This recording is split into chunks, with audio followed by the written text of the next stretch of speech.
Palavra da Verdade, com Hernandes Dias Lopes.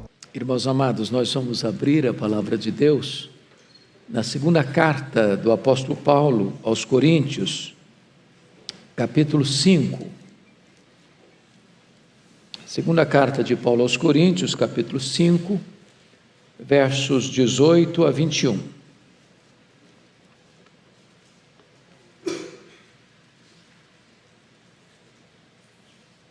O apóstolo Paulo escreve o seguinte: ora, tudo provém de Deus, que nos reconciliou consigo mesmo por meio de Cristo e nos deu o ministério da reconciliação, a saber, que Deus estava em Cristo reconciliando consigo o mundo, não imputando aos homens as suas transgressões, e nos confiou a palavra da reconciliação, de sorte que somos embaixadores em nome de Cristo, como se Deus exortasse por nosso intermédio. Em nome de Cristo, pois, rogamos que vos reconcilieis com Deus. Aquele que não conheceu o pecado, Ele o fez pecado por nós, para que nele fôssemos feitos justiça de Deus. Amém. Irmãos amados, aqui está posta uma das principais doutrinas bíblicas, tratando da nossa redenção, a doutrina da reconciliação. Esta verdade é posta aqui nesta carta, e segunda carta aos Coríntios, a carta mais pessoal de Paulo, mais autobiográfica de Paulo, onde ele trata de alguns assuntos que não tratou em outras epístolas, como por exemplo a doutrina da nova aliança, aqui mais especificamente a doutrina da reconciliação, onde ele vai tratar também da generosidade cristã, e onde ele vai contar a sua experiência de um arrebatamento ao terceiro céu. Neste particular aqui, Paulo vai mostrar para nós 5 verdades essenciais sobre esta gloriosa doutrina da reconciliação. A primeira verdade, que salta aos olhos, é a necessidade da reconciliação. Confira comigo o verso 19. A saber que Deus estava em Cristo reconciliando consigo o mundo, não imputando aos homens as suas transgressões, e nos confiou a palavra da reconciliação. Está aqui também embutido nesta verdade uma outra doutrina gloriosa, que é a doutrina da imputação. E imputar é colocar na conta de. Para que você e eu fôssemos reconciliados com Deus, foi necessário que o nosso pecado, a nossa transgressão, não fosse colocado na nossa conta. Porque a Bíblia diz que o pecado, maligníssimo que é, rompeu o nosso relacionamento com Deus, com o próximo, aqui dentro de nós, criando uma fissura emocional, uma espécie de esquizofrenia existencial, e rompeu também a nossa relação com o meio onde vivemos, com o nosso próprio habitat. De tal maneira que o homem ou é um predador da natureza, ou ele é um venerador da natureza, mas não um cuidador da natureza. Pois bem, a Bíblia diz mais que o nosso pecado faz separação entre nós e o nosso Deus. De tal maneira que Deus é luz, mas o pecado é treva. Deus é tão santo que Ele não pode contemplar o mal. Então, da forma que somos pecadores, jamais nós poderíamos ser reconciliados com Deus, porque Deus é santo, santo, santo, e nós pecadores. Então, ponto inicial é que Paulo vai mostrar a necessidade da reconciliação, porque nós, no estado natural, antes da nossa conversão, nós temos 4 marcas: o homem é fraco, o homem é ímpio, o homem é pecador e o homem é inimigo de Deus. Nessa condição é impossível estar reconciliado com Deus, e é exatamente por isso que nós precisamos ser reconciliados com Deus, porque somos pecadores. A segunda verdade que esse texto vai mostrar é o autor da reconciliação, porque pense comigo, quando você vê 2 pessoas que estão com a relação estremecida, elas precisam ser aproximadas, reconciliadas, e alguém tem que tomar a iniciativa. O grande aspecto é que Deus não precisa ser reconciliado conosco, Nós precisamos ser reconciliados com Deus. Nós pecamos, nós nos afastamos, nós nos rebelamos, nós nos distanciamos. E não obstante isso, Deus continua nos amando e nos atraindo para si com cordas de amor. O amor de Deus é eterno, o amor de Deus é incondicional. Deus prova o seu próprio amor para conosco pelo fato de ter Cristo morrido por nós, sendo nós ainda pecadores. A causa do amor de Deus por você não está em você, está no próprio Deus. Deus não ama você por causa dos seus méritos, mas apesar dos seus deméritos. Não por causa das suas virtudes, mas apesar das suas mazelas. Então, notem vocês que, via de regra, quando você pensa em duas pessoas que estão atritadas, quem é que vai tomar a iniciativa de buscar reconciliação? Via de regra, o faltoso. Via de regra, o que cometeu o delito. Via de regra, o que transgrediu. Via de regra, aquele que machucou e feriu o outro.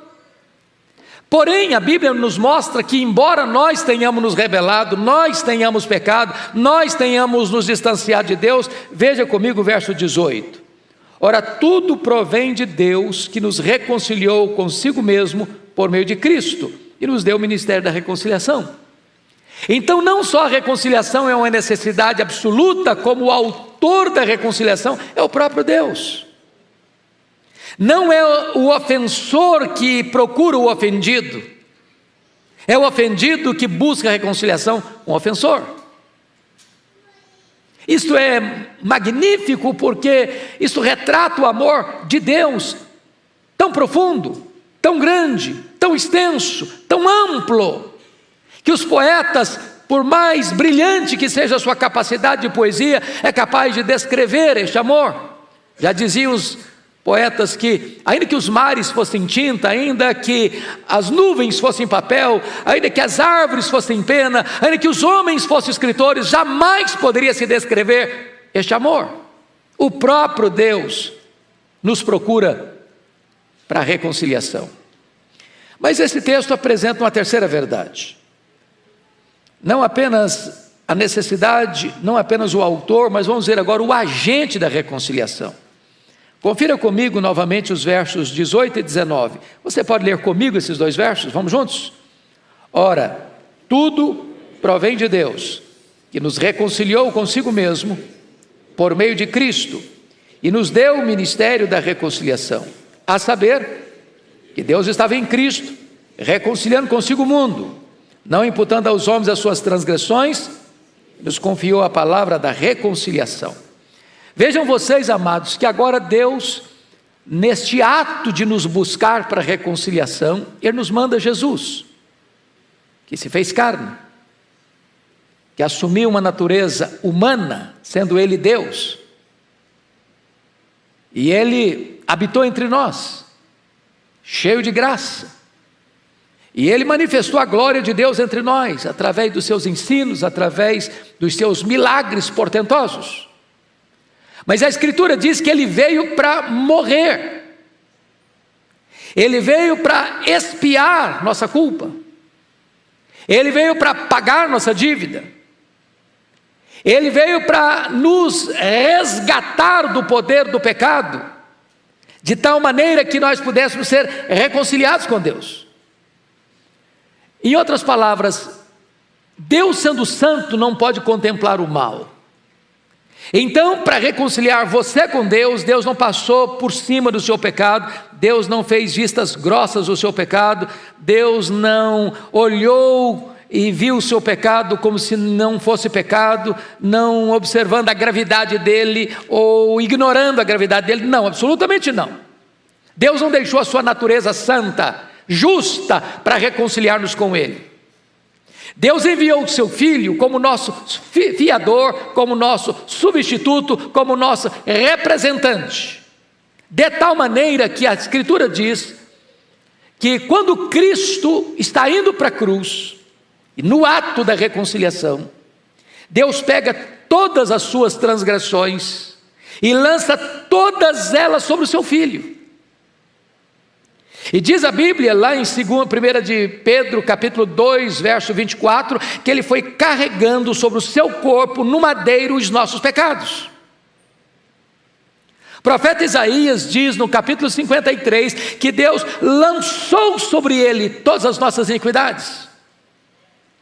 Naquele momento, então, Cristo é feito pecado por nós. Naquele momento não havia beleza nele, não havia nada nele que pudesse agradar, porque nesse momento ele é feito pecado por nós. E quando ele é feito pecado por nós, diz Isaías 53 que agradou ao Pai moê-lo naquela cruz. E ele morre não como um mártir, ele morre não como um herói nacional diante de uma causa humana.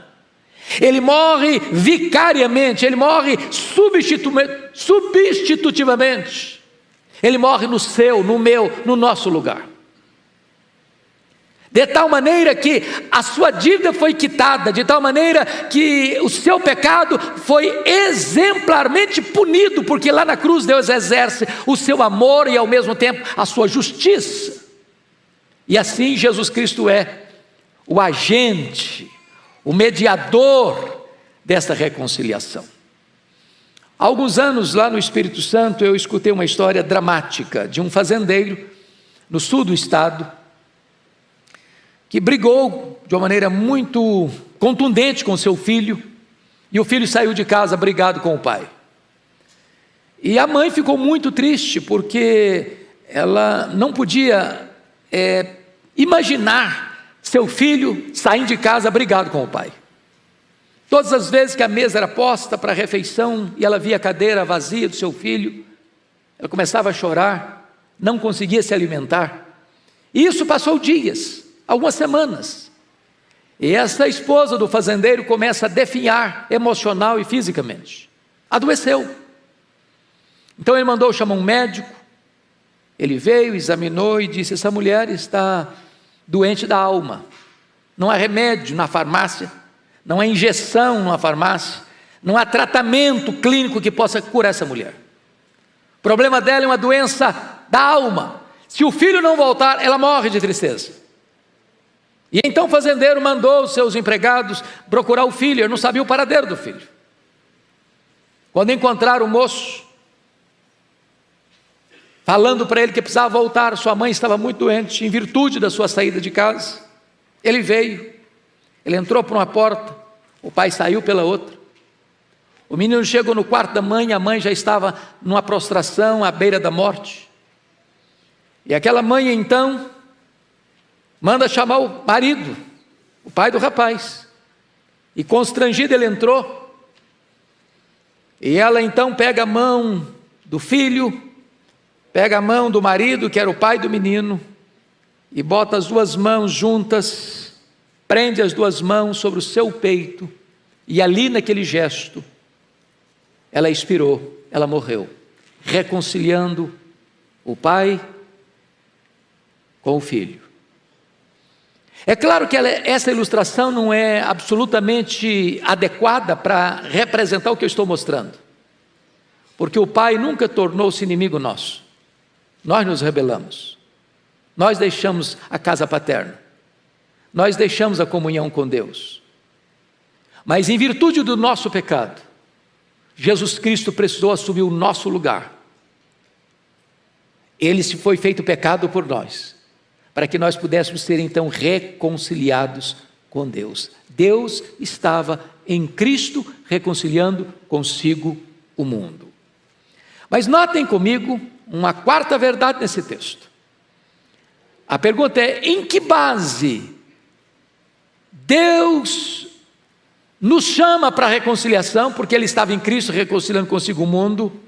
E em que base você e eu somos reconciliados com Deus? Entender isso é muito importante.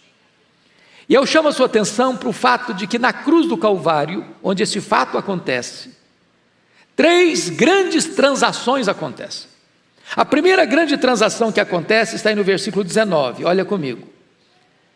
A saber que Deus estava em Cristo reconciliando consigo o mundo, não imputando aos homens as suas transgressões. Disse a vocês que a doutrina da imputação significa colocar na conta de. Primeira coisa que Deus fez para reconciliar você com Ele, Deus não colocou na sua conta a sua dívida. Deus não colocou na sua conta a sua transgressão. Deus não colocou na sua conta o seu pecado. Se você perguntar, mas qual é o tamanho dessa dívida? O Senhor Jesus contou uma parábola, chamada parábola do credor incompassivo, para ilustrar a grandeza dessa conta, dessa soma, dessa dívida. E ele falou de 10.000 talentos, que representam 350 quilos de ouro. Aliás, 35 mil quilos de ouro, 350 mil quilos de ouro, porque um talento são 35 quilos de ouro. 10.000 talentos são 350 mil quilos de ouro. Eu estou falando de 10 caminhões truques lotados de barra de ouro. Naquela época o salário de um trabalhador era 1 denário por dia. Para alguém ganhar 10.000 talentos, ele teria que trabalhar 150 mil anos. Para vocês terem uma ideia, 10.000 talentos eram todos os impostos da nação durante 13 anos. Portanto, era uma dívida impagável. O que é que Deus fez? O que é que Deus faz com a sua dívida, com a minha dívida? Deus não coloca na nossa conta a nossa dívida. Porque se colocasse, nós jamais poderíamos quitar essa dívida com Deus. Então esse é o primeiro ato de Deus, para nos reconciliar consigo mesmo. Mas talvez você pergunte assim, bom, se Deus não imputou, não colocou na minha conta a minha dívida, colocou na conta de quem? Aí vem a segunda transação da cruz. Olha comigo o verso 21. Aquele que não conheceu o pecado, ele o fez pecado por nós. De tal maneira que o meu pecado não foi imputado a mim, mas o meu pecado foi imputado em Cristo. Foi colocado na conta de Cristo. Ele não tinha pecado pessoal, mas ele foi feito pecado. Ele não tinha dívida pessoal, mas ele tornou-se o nosso devedor. Ele não tinha culpa pessoal, mas tudo foi colocado sobre os seus ombros. Deus lançou sobre ele a iniquidade de todos nós. Não havia beleza nele. Diz a Bíblia que até o sol escondeu o rosto dele e houve trevas ao meio-dia. Diz a Bíblia que o próprio Pai o desamparou na cruz quando ele gritou: Deus meu, por que me desamparaste? E o pai não ampara o seu filho, porque ali na cruz Deus estava fuzilando o seu filho com a sua santa justiça, punindo no seu filho, para não punir você e a mim, para nos reconciliar com ele mesmo. Deus se torna justo e ao mesmo tempo justificador daquele que crê. Mas em terceiro lugar, há uma terceira transação na cruz. Olha comigo o versículo 21. Ainda está escrito assim: aquele que não conheceu o pecado, ele o fez pecado por nós, para que nele fôssemos feitos justiça de Deus. Esta é uma terceira imputação. Deus não imputa o seu pecado a você, Deus imputa o seu pecado ao seu Filho, Jesus Cristo, lá na cruz, e agora Deus imputa a justiça do seu Filho a você, e torna você justo diante do seu tribunal. De tal maneira que quando você crê em Jesus, Deus declara você justo. Isso é um ato legal. Isso é um ato jurídico. Não tem graus a justificação. Não tem ninguém mais justificado do que outro. No momento em que você crê em Jesus, Deus declara você quites com a lei, quites com a justiça, e a Bíblia diz: há nenhuma condenação a mais para aqueles que estão em Cristo Jesus nosso Senhor. Então agora não tem mais barreira que intercepta a sua relação com Deus. O muro foi quebrado, a parede foi derrubada, e agora você tem livre acesso à presença de Deus, porque aos olhos de Deus, toda a justiça do seu Filho está computada, está imputada, está colocada na sua conta. Quando Deus puxa a sua ficha lá no céu, está escrito: justificado. Aqui não tem mais dívida, aqui não tem mais nada para dever. Ele está quites com a justiça, está quites com a lei. Você não apenas foi perdoado das suas dívidas, agora você tem um saldo infinitamente positivo na sua conta, a justiça de Cristo. Mas notem vocês que esse texto ainda traz para nós uma última verdade, uma quinta verdade. Primeiro, a necessidade da reconciliação. Segundo, o autor da reconciliação. Terceiro, o agente da reconciliação. Quarto, a base da reconciliação. Quinto, a oferta da reconciliação. Olha comigo o versículo 20, por favor.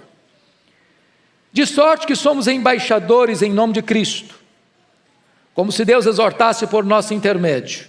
Em nome de Cristo, pois, rogamos que vos reconcilieis com Deus. O embaixador representa o seu país numa outra nação. Ele não pode se naturalizar, ele está lá, mas não é natural de lá. Ele não faz a sua própria vontade, ele representa o seu governo. Então notem isso, que nós estamos aqui, mas não somos daqui. A nossa cidadania não é daqui. A nossa pátria está no céu. Nós estamos aqui, mas nós não somos regidos pela cultura daqui, pelos valores daqui. É a nossa pátria que determina como vivemos aqui. Nós estamos aqui com uma missão. Nós somos embaixadores de Deus. Qual o nosso papel? Rogar aos homens que se reconciliem com Deus. Essa é a nossa missão. E aliás, me permita olhar com você o verso 18, porque é muito comum você escutar o seguinte na igreja: pastor, eu estou na igreja há tantos anos, eu não sei ainda qual é o meu dom, eu não sei ainda qual é o meu ministério na igreja, eu estou lá, participo, assento, escuto, ouço, oro, e vou para casa, e gosto de estar, mas eu não sei qual é o meu ministério na igreja. Então deixa eu lhe dizer, seu ministério está aqui no versículo 18. Deus confiou a você o ministério da reconciliação.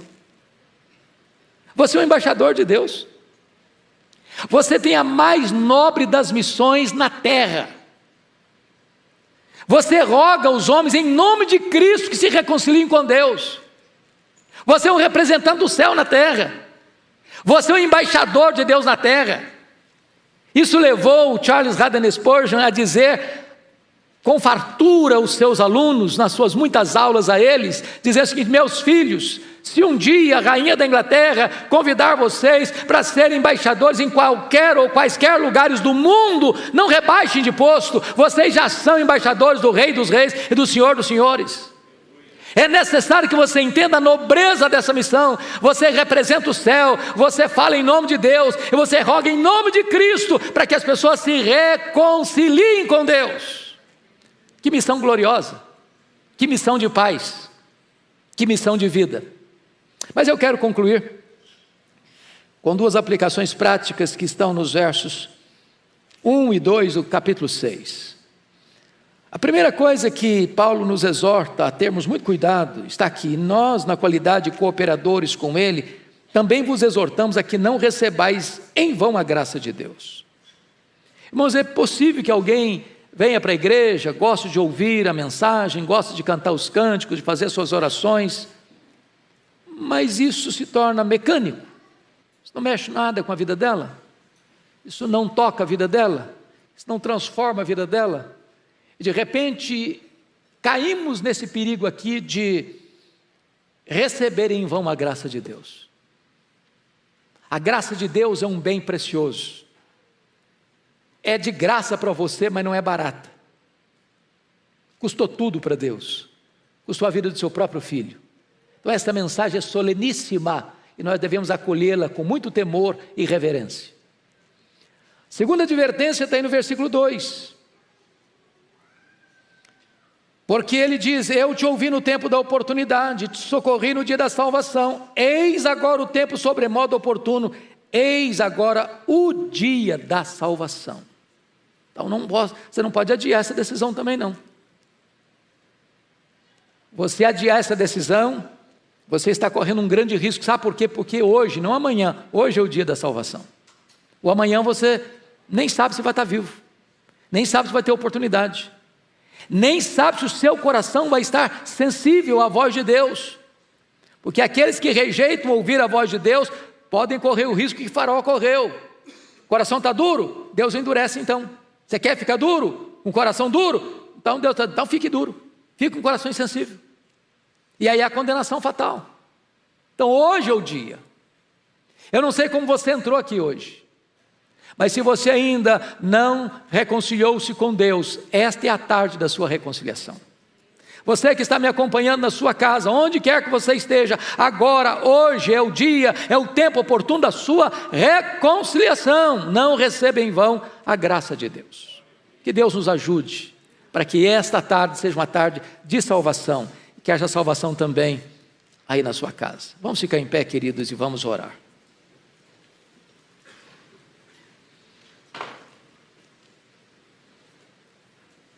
Amado Deus, nós te adoramos nesta tarde, porque Tu és o Deus da nossa salvação. Tu mesmo tomaste a iniciativa de nos reconciliar contigo mesmo por intermédio de Cristo. Bendito é o Teu nome, porque Tu não colocaste na nossa conta a nossa dívida.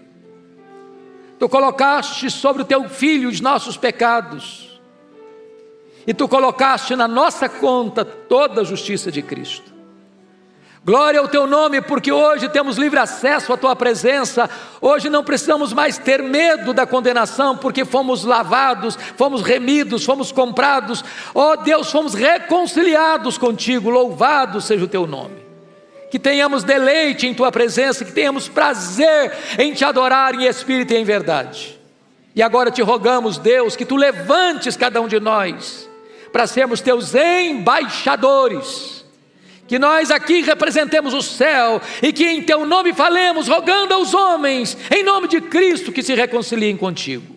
Que seja assim, Senhor, para o louvor da Tua glória, para a salvação dos perdidos, para a edificação da Tua igreja, para testemunho do Evangelho, em nome de Jesus. Amém.